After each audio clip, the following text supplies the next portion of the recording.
शेंगा इडलीसाठी मी हे बेसन घेतलेलं आहे अर्धा वाटी ज्वारीचं पीठ आहे, गव्हाचं पीठ टाकते 1 वाटी, हे मी 1.5 वाटी गव्हाचं पीठ घेतलेलं आहे, हे बारीक चिरलेली कोथिंबीर, जिरा आणि लसूण वाटून टाकलेलं आहे। मसाले काय ऍड करणार आहे, हे मिरची पावडर टाकते तिखटवाला, तिखट तुम्ही तुमच्या हिशोबाने टाकू शकता, मीठ टाकलेलं आहे 1.5 चम्मच, थोडीशी हळद टाकते अर्धा चम्मच, आणि हे भाजलेलं परत जिरा पावडर आहे, आणि हे अख्खा जिरा टाकणार आहे थोडासा। हे बघा मी असा गोळा मळून ठेवलेला आहे, 5 मिनिटांमध्ये करायला घेते,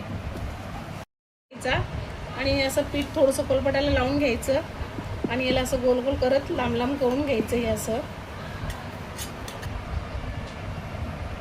हे बघा असं करून घ्यायचं, आणि असं कट करायचं याला, आणि असं गोल करून घ्यायचं। तुम्हाला जेवढं जाड पाहिजे तेवढं करा। मी हे बघा या पद्धतीने मी एवढं जाड केलेलं आहे। असं बघा मी सगळ्या अशा पद्धतीने करून घेतलेले आहेत, आणि करते वेळेस ना थोडेसे आपण टाकल्याच्यानंतर वरतून असं पीठ टाकायचं असतं, म्हणजे चिपकणार नाही। का देणार आहे त्याच्यासाठी 1 माप तेल टाकलं, आणि हे दुसरं माप आहे।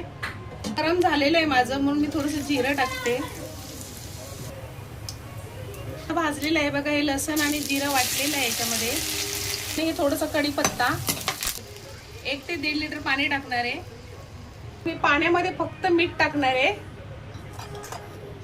आणि हे मी कच्ची हिरवी मिरची आहे अशी, हे बघा उभे चिरलेले आहेत, हे मी असे टाकून देणार आहे। तुम्ही तेलामध्ये पण टाकू शकता।